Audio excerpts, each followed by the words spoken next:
आप सबने एक ऐड देखा होगा जिसमें बच्ची की न्यूट्रिशन के हवाले से सवाल किया जा रहा होता है और वो कहती है कि जी मैं इतनी ताकतवर इसलिए हूँ क्योंकि मेरे दांत मजबूत हैं। और शुरू में ये थॉट बड़ी मज़ाक़ा खेज़ लोगों को लगी कि भाई दांत मजबूत है तो सेहत अच्छी है, ये क्या बात हुई। लेकिन असल बात यही है कि अगर आप खाना अच्छे से चबा कर खाते हैं तो आप उसकी ग़िज़ाइयत, उसकी न्यूट्रिशन को बेहतर इस्तेमाल कर सकते हैं। और तभी कहा जाता है कि आपकी सेहत के लिए 3 चीज़ें बहुत बुरी हैं: हरी, वरी एंड करी। करी क्योंकि उसके अंदर बहुत मसाले होते हैं, वरी क्योंकि आप सोचों में गुम रहते हैं, और हरी यानी जब आप खाना तेज़ तेज़ खाते हैं, उसको प्रॉपर चबा कर नहीं खाते, बस आप निगल रहे होते हैं और अपने काम की तरफ भाग रहे होते हैं, तो आप असल में अपने साथ बहुत बड़ी ज़्यादती कर रहे हैं। लेकिन आजकल अगर हमारी डाइट को देखा जाए तो बड़ी सॉफ्ट डाइट हो गई है और हम ज़्यादा चबाने, यानी हम वो माने तो गए कि हम गन्ना चबा रहे हों या वॉलनट्स अपने दांतों से तोड़ने की कोशिश कर रहे हो। अब तो हम नॉर्मल चीज़ों पे बात करते हैं, फिर भी हमारे दांतों की यानी दाढ़ की रूट कनाल हो जाती है, या फिर जब अकल दाढ़ निकलती है तो कहा जाता है इसको निकलवा दें, ये 2 दाढ़ें हैं, इसकी ज़रूरत नहीं है, वैसे भी अल्लाह ने स्पेयर दी थी। तो आज ज़रा इन तमाम चीज़ों पर बात करते हैं कि क्या वाकई जो अकल दाढ़ होती है वो स्पेयर होती है, या हमारी डाइट और आजकल का लाइफस्टाइल बहुत सॉफ्ट डाइट की तरफ चला गया है। एंड मोर इम्पॉर्टेंटली आपकी ओरल हाइजीन और हेल्थ, आपकी ओवरऑल हेल्थ से कैसे जुड़ी हुई है। हमारे साथ मौजूद हैं doctor Ali Hussain, are in house resident dentist and everything oral health related. हम इनसे पूछते हैं। अस्सलाम वालेकुम अली, क्या हाल है? Thank you. अली, सबसे पहले तो यही बताएं कि डाइट इतनी सॉफ्ट डाइट, बर्गर्स पे चले गए हैं, कुछ इतना चबाना नहीं पड़ता, तो कहा जाता है कि जी जो अकल दाढ़ है वो स्पेयर दाढ़ है, उसको निकाल दें।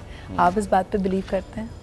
सीधा देखें, अकल दाढ़ का एक कॉन्सेप्ट ये है कि वो बिल्कुल हमारे अपेंडिक्स की तरह होता है। ओके। हमारी बॉडी में अपेंडिक्स होता है जो कि वेस्टिजियल ऑर्गन होता है। तो इसकी सिग्निफिकेंस उस वक्त बढ़ जाती है जब साथ वाले दांत कॉम्प्रोमाइज़ हो जाए। मतलब जो उससे पहले के जो 2 मोलर्स हैं, फर्स्ट और सेकंड मोलर्स, अगर वो कॉम्प्रोमाइज़ हों तो फिर उसके बाद अकल दाढ़ की हम सिग्निफिकेंस बढ़ती जा रही है। अब रिसर्च जितनी आजकल तेज़ होती जा रही है, लोग ये भी कहते हैं कि हम कभी कभार उसको इंटेंशनल एक्सट्रैक्शन करके अकल दाढ़ को हम आगे भी प्लांट कर सकते हैं उसको। अच्छा। यस। और फिर उसके बाद उसको वहाँ ग्राफ्ट करके फिर उसको स्टिचेस लगा के फिर वहाँ पर एनकाइलोसिस के एक मैकेनिज्म के थ्रू उसको वहाँ पर ठहराया जा सकता है।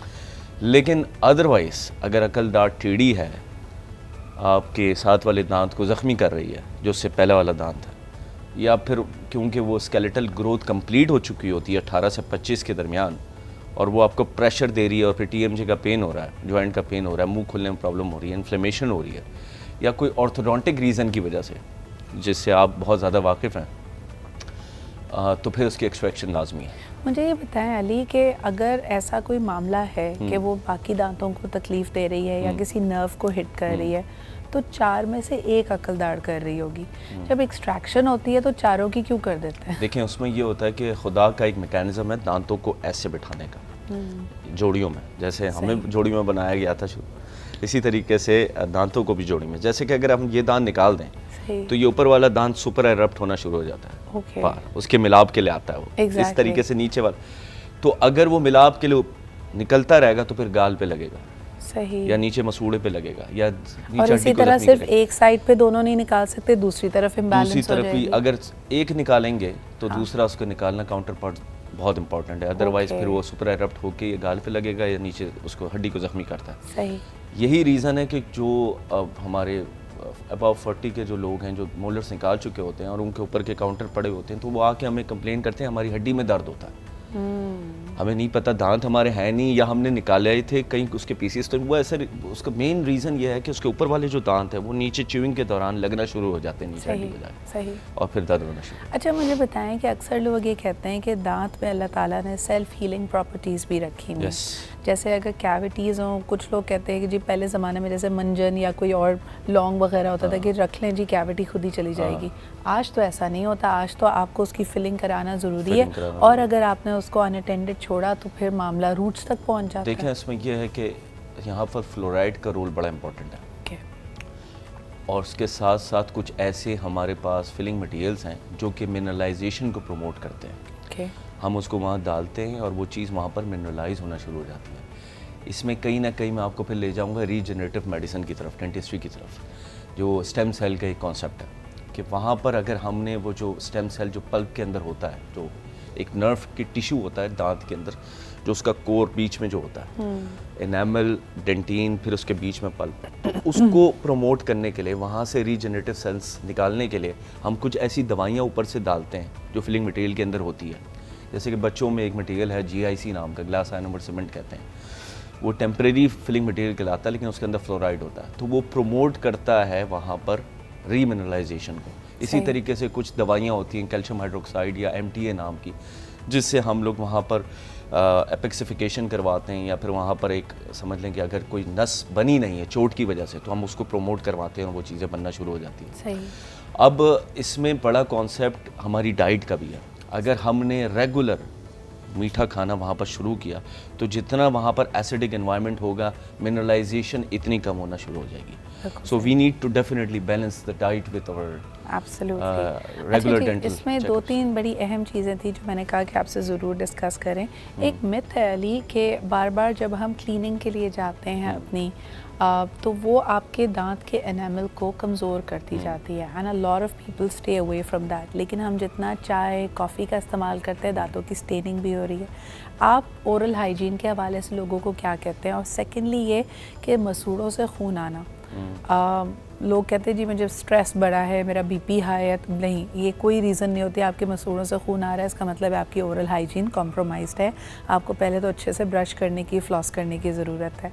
लोग इन चीज़ों को इग्नोर क्यों करते हैं? मैं शहाबुद्दीन साहब का एक शेर सुन रहा था, वो जो मेरे नाले बेअसर हैं। मैं हमेशा इस पे मसूड़ों की सफाई पे ये बात करता हूँ कि हम उस वक्त डेंटिस्ट के पास जाते हैं मसूड़ों की गंदगी लेके, जब बात हमारे हाथ से निकल जाती है, और फिर उसके बाद जब हम मसूड़ों की सफाई की तबलीग करते हैं, पेशेंट को समझाते हैं कि ये कॉन्सेप्ट है, और उसके बाद उसके जो हिलते हुए दांतों को संभालते हुए जब हमें मसूड़ों की सफाई करनी पड़ती है, तो जो पेशेंट को ऑटोमेटिक जो उसकी साइकी है वो ये समझता है कि इस डेंटिस्ट ने दांत हिलाए। अब आप वो जो वहाँ पर जो टाटर जमा होता है ना, उसने गलाना होता है उस हड्डी को, वहाँ सही, वो गला के पेशेंट हमारे पास आता है। फिर हम जब सफाई करते हैं तो साथ में जो सामने के दांत है वो 2 या 3 हमें निकालने पड़ते हैं, और एक हिलता हुआ दांत सिदरा, काउंटर जितने भी साथ के दांत होता है उनका यही काम होता है हिलते हुए दांत करके हम इनसे भी हिला दें। तो वो पूरी थैली होती है जरासीम की, जो एक हिलता हुआ दांत होता है। जब हम पेशेंट को कन्विंस करते हैं कि सामने का